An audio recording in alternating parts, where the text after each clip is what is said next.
वलसाड़ जिले के परडी तालुका की रहने वाली 19 वर्षीय मुस्कान, जो बीकॉम सेकेंड ईयर की छात्रा थी, एक सामान्य दिन की तरह 14 नवंबर 2024 की शाम ट्यूशन से घर लौट रही थी। रेलवे ट्रैक के पास बसे मोतीवाड़ा फाटक से गुजरना उसकी दिनचर्या का हिस्सा था। लेकिन उस दिन उसकी जिंदगी एक भयावह मोड़ ले लेती है, जब घने पेड़ों और सुनसान झाड़ियों के बीच एक अजनबी उसकी मासूमियत और जीवन छीन। ये कहानी एक लड़की के साहस, उसके परिवार के संघर्ष और पुलिस की कड़ी मेहनत की है, जो न्याय की खोज में अपने कर्तव्य को निभाते हैं। नमस्कार दोस्तों, मैं हरीश शर्मा स्वागत करता हूं आपके अपने YouTube चैनल एज क्राइम सफार में। दोस्तों, आज की जो सच्ची घटना मैं आपको सुनाने जा रहा हूं वो सच्ची घटना गुजरात राज्य के वलसाड़ जिले का एक इलाका पड़ता है, परडी तालुका। इसी के पास रहने वाली मुस्कान बीकॉम सेकेंड ईयर की स्टूडेंट थी। उसकी उम्र 19 साल के आसपास थी। 14 नवंबर 2024 की शाम को ट्यूशन खत्म होने के बाद मुस्कान अपने घर लौट रही थी, क्योंकि उसका घर मोतीवाड़ा फाटक के पास था। इसलिए ट्यूशन सेंटर से अपने घर जाने के लिए मुस्कान को रेलवे ट्रैक से होकर गुजरना पड़ता था। उस रास्ते में घने पेड़ और झाड़ियां भी थी, जिसकी वजह से वहां पर सन्नाटा छाया रहता था। 14 नवंबर की शाम को भी मुस्कान को भी कोचिंग सेंटर से अपने घर जाने के लिए उसी रेलवे ट्रैक से गुजर रही थी। लेकिन उस दिन उसे ये नहीं पता था कि आज कोई उसका पीछा कर रहा है। और जब मुस्कान उस सुनसान जगह पर पहुंची, ने मुस्कान को पीछे से जोर का धक्का दिया, जिसकी वजह से मुंह के बल जमीन पर गिर पड़ी। और जब तक मुस्कान कुछ समझ पाती, इससे पहले ही वह व्यक्ति उसे झाड़ियों में खींच लेता है। इधर घर वाले अपनी बेटी मुस्कान का इंतजार कर रहे थे, क्योंकि हर रोज ट्यूशन खत्म होने के बाद वो 10-15 मिनट में घर आ जाए। और जब घर वालों को अपनी बेटी की चिंता होने लगी, तो वो लोग उसे तलाश करने के लिए निकल पड़े, क्योंकि घर वालों को पता था कि उसके घर से कोचिंग सेंटर जाने और आने का रास्ता यही रेलवे ट्रैक है। इसलिए घर वाले भी मुस्कान को ढूंढते हुए उसी रेलवे ट्रैक पर आगे बढ़ रहे थे। लेकिन जैसे ही वह लोग उदवारा रेलवे स्टेशन से करीब 100 मीटर पहले उस सुनसान, तो उन लोगों में से एक व्यक्ति ने देखा कि रेलवे ट्रैक के किनारे झाड़ियों के पीछे कोई लड़की पड़ी हुई है। लेकिन जब उन लोगों ने थोड़ा पास जाकर देखा, तो उन लोगों के होश उड़ गए। उनकी हालत खराब हो गई। उन्होंने अपनी नजरें नीचे कर ली, क्योंकि वह लड़की कोई और नहीं बल्कि उनकी अपनी बेटी थी। और सबसे बड़ी दुख की बात यह थी कि उसके शरीर पर कपड़े नहीं थे। उनमें से एक व्यक्ति ने तुरंत उस लड़की के शरीर को कपड़े से ढक दिया। लेकिन जब उसकी सांसों को चेक किया गया, तो पता चला उसकी सांसें थम चुकी है, यानी वह मर चुकी थी। वो लोग समझ गए थे कि उसके कुछ गलत हुआ है, यानी कि उसके साथ पहले बलात्कार किया गया है और फिर उसका कत्ल कर दिया गया है। अपनी बेटी की ऐसी हालत देखकर घर वाले बुरी तरह रोने लगे। उनके रोने की आवाज सुनकर आसपास से गुजरने वाले लोग भी घटना स्थल पर इकट्ठा होने लगे। और देखते ही देखते वहां पर लोगों की भीड़ जुट गई। परिवार वाले अपनी बेटी को उठाकर तुरंत हॉस्पिटल ले गए। इसके बाद वो लोग पुलिस स्टेशन पहुंचे। परिवार वालों की तहरीर पर वलसाड़ पुलिस ने अज्ञात के खिलाफ रिपोर्ट दर्ज करके इस मामले की जांच करनी शुरू कर दी। वलसाड़ पुलिस सबसे पहले घटना स्थल पर पहुंची। मौका वारदात पर जांच के दौरान पुलिस को उस लड़की के फटे हुए कपड़े और स्कूल बैग मिला था। लेकिन इसके अलावा काले रंग का बैग भी मिलता था। और जब लड़की के घर वालों ने बताया कि यह बैग और शर्ट उनकी बेटी का नहीं है, तो पुलिस ने उस बैग को खोल कर देखा। उसके अंदर 3 जर्सी, 2 हाफ पेंट और एक मोबाइल चार्जर था। इन सब चीजों से अंदाजा लगाना बड़ा ही आसान कि यह कपड़े और बैग उसी कातिल के हैं, जिसने लड़की के साथ रेप करने के बाद उसे कत्ल कर दिया था। बैग और कपड़ों से यह भी कंफर्म हो गया था कि वो व्यक्ति उस इलाके या उस शहर का नहीं था, वो कहीं बाहर का रहने वाला था।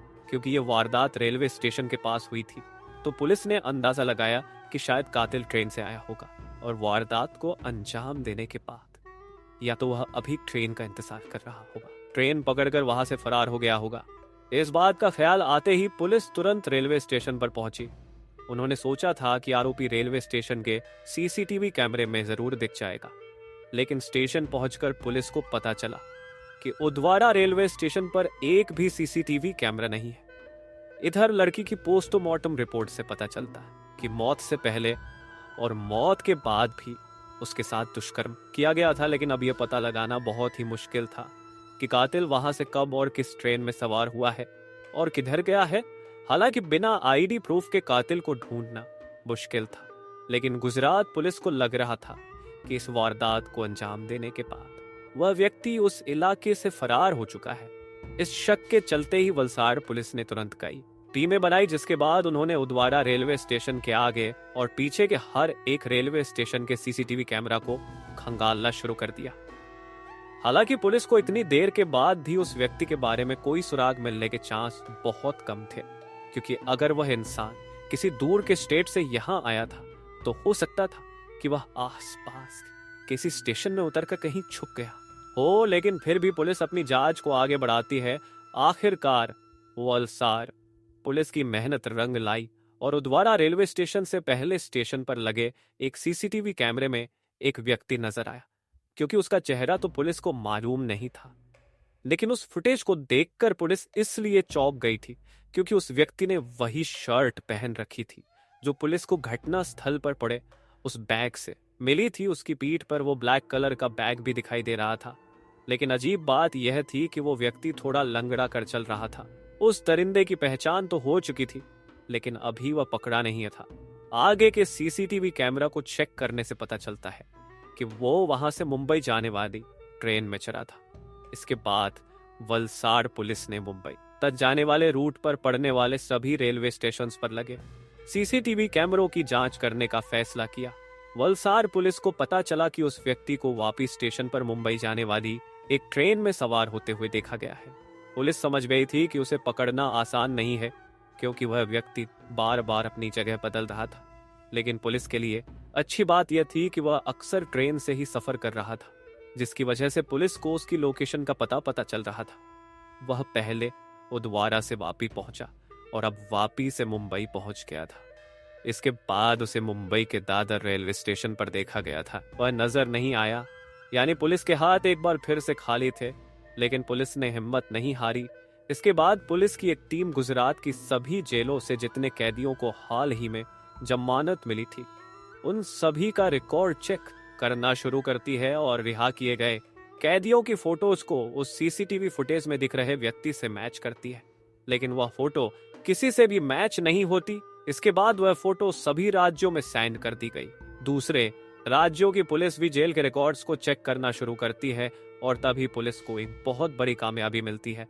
असल में राजस्थान के जोधपुर शहर की जेल से कैदी जो हाल ही में रिहा किया गया था, उस व्यक्ति का चेहरा सीसीटीवी फुटेज में दिख रहे व्यक्ति से मैच हो गया था। वह कैदी इसी साल यानी 2024 के मई महीने में जेल से रिहा हुआ था। उस व्यक्ति पर ट्रक चोरी का इल्जाम था।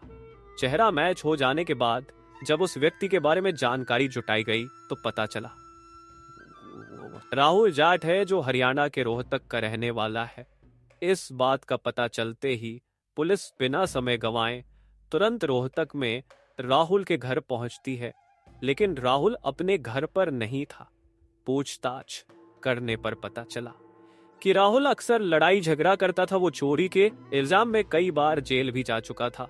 उसकी इन हरकतों से परेशान होकर घर वालों ने उसे घर से बाहर निकाल दिया था, जिसके बाद राहुल कभी भी अपने घर लौटकर नहीं आया।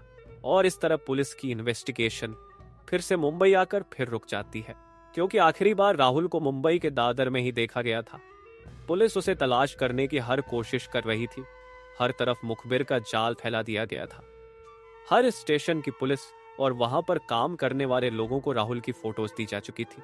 लेकिन तभी अचानक मुंबई के बांद्रा रेलवे स्टेशन पर काम कर रहे फेरी वाले की नजर पर, जो लंगड़ा कर चल रहा था। और जब उसे कुछ शक हुआ तो उसने अपने मोबाइल में पुलिस के द्वारा दिए गए फोटो को देखा, जिससे उसे पूरा यकीन हो गया था कि यह व्यक्ति कोई और नहीं बल्कि वही दरिंदा राहुल है जिसे पुलिस तलाश कर रही है। वह फेरी वाला तुरंत रेलवे पुलिस को सूचना देता है कि राहुल बांद्रा से भुज जाने वाली ट्रेन में बैठकर भाग रहा है। लेकिन जब तक पुलिस वहां पहुंच पाती उससे पहले ही ट्रेन वहां से जा चुकी थी। इसके बाद बांद्रा रेलवे पुलिस तुरंत गुजरात की वलसाड़ पुलिस को सूचना देती है कि राहुल गुजरात की तरफ आ रहा है। गुजरात पुलिस ने वापी स्टेशन पर, जो कि बांद्रा से भुज जाने वाली ट्रेन का अगला स्टेशन था, वहां की पुलिस को अलर्ट कर दिया था। और जैसे ही ट्रेन वापी रेलवे स्टेशन पर आकर रुकी तो सभी पुलिस वाले उस ट्रेन के अंदर घुस गए। क्योंकि पुलिस सादा वर्दी में थी, इसलिए राहुल उन्हें पहचान नहीं पाया। लेकिन पुलिस, जिसकी तलाश पिछले 10 दिनों से कर रही थी, जिसे पकड़ने के लिए पुलिस ने करीब 2000 सीसीटीवी कैमरों को चेक किया और जिसके लिए पुलिस ने देश भर की जेलों को छान मारा था, आज वो दरिंदा उनके सामने था। वलसार पुलिस राहुल को वापी रेलवे स्टेशन से अरेस्ट करके पुलिस स्टेशन लेकर आती है और उससे कड़ाई से पूछताछ करती है। पूछताछ के दौरान राहुल जाट ने बताया कि कुछ दिन पहले वह वापी शहर के एक ढाबे में नौकरी कर चुका था। वारदात वाले दिन यानी 14 नवंबर 2024 को वो ढाबे के मालिक से पैसे लेने के लिए आया था। पैसे लेने के बाद राहुल वापस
हावड़ा से निकलकर आंध्र प्रदेश पहुंच गया।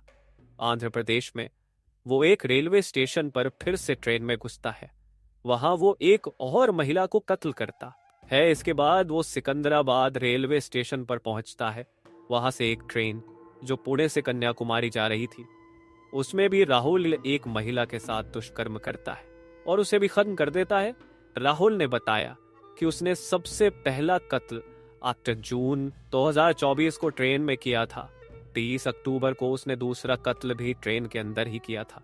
इसके बाद 25 अक्टूबर यानी 4 दिन बाद फिर से उसने तीसरा कत्ल कर दिया था। फिर 14 नवंबर को उसने वलसार में उस कॉलेज स्टूडेंट का कत्ल किया। और यही एक ऐसा कत्ल था जो उसने किसी ट्रेन में नहीं बल्कि ट्रेन के बाहर किया था। राहुल यहाँ पर भी नहीं रुका था। इधर पुलिस उसे तलाश कर रही थी, उधर वह किसी न किसी ट्रेन में कत्ल करता ही जा रहा था। क्योंकि 19 नवंबर को उसने कटिहार एक्सप्रेस में 63 साल के बुजुर्ग को चाकू मारकर कत्ल करके उसे लूट लिया था। राहुल ने अरेस्ट होने से एक दिन पहले भी ट्रेन में एक महिला को लूटा और उसे कत्ल कर दिया। लेकिन अजीब बात यह थी कि राहुल किसी वारदात को अंजाम देने से पहले ऐसे व्यक्ति को टारगेट करता था जो उसका मुकाबला नहीं कर सकता था, यानी सभी लोग विकलांग थे सिवाय मुस्कान के। लेकिन जब पुलिस वालों ने उससे पूछा कि वह यह सब क्यों करता, फिर रहा था, राहुल अपने कन्फेशन में कहता है कि बचपन में उसे पोलियो हो गया था, जिसकी वजह से उसका बायां पैर ठीक से काम नहीं करता था। वह लंगड़ा कर चलने लगा था, जिसकी वजह से स्कूल में बच्चे उसका मजाक उड़ाते थे। राहुल का पढ़ाई में मन नहीं लगता था। उसने 5वीं क्लास पास करने के बाद पढ़ाई छोड़ दी थी, क्योंकि उसके पिता ट्रक ड्राइवर थे, इसलिए उसका सपना भी बड़ा होकर ट्रक ड्राइवर बनने का था। लेकिन विकलांग होने की वजह से वह ट्रक ड्राइवर नहीं बन पाया था और उसका यह सपना अधूरा ही रह जाता। इसी गुस्से और नफरत के कारण वह ट्रक चोरी करना शुरू कर देता है, जिसकी वजह से वो बार बार जेल भी जाता रहता था। जेल जाना उसकी जिंदगी का हिस्सा बन चुका था, लेकिन अभी भी बचपन की वह बातें उसके दिमाग में घूमती रहती थी। ना जाने क्यों उसे अब भी यही लगता था कि मेरा एक पैर ठीक ना होने के कारण अब भी लोग मुझ पर हंसते हैं। उसका कहना था कि इन्हीं सब चीजों ने उसे अपराधी बना दिया था। खैर, पुलिस ने राहुल के दिए गए बयान और सबूतों के आधार पर चार्जशीट तैयार करके उसे कोर्ट में पेश किया गया, जहां से उसे जेल भेज दिया गया। हालांकि यह मामला अभी कोर्ट में चल रहा है, लेकिन अब देखना यह है कि आरोपी को कोर्ट में क्या सजा सुनाई जाएगी। राहुल जाट, एक ऐसा नाम जो अब नफरत और भय का प्रतीक बन चुका था, आखिरकार वलसाड़ पुलिस की कड़ी मेहनत और सतर्कता से गिरफ्तार कर लिया गया। उसके अपराधों की श्रृंखला ने समाज को झकझोर कर रख दिया था। जेल में बंद राहुल का अपराधी करियर समाप्त हो चुका था, लेकिन मुस्कान और अन्य पीड़ितों के परिवारों का दर्द कभी खत्म नहीं होगा। ये घटना एक चेतावनी है कि हमें हमेशा सतर्क रहना चाहिए। दोस्तों, इस कहानी का मकसद आपको जागरूक करना और समाज में बढ़ती हिंसा के खिलाफ आवाज उठाने के लिए प्रेरित करना है। आपकी राय और समर्थन हमारे लिए महत्वपूर्ण है। इस घटना के बारे में अपने विचार कमेंट बॉक्स में साझा करें। अगर आपको हमारा प्रयास पसंद आया हो तो इस वीडियो को लाइक करें, शेयर करें और हमारे चैनल को सब्सक्राइब करें। धन्यवाद।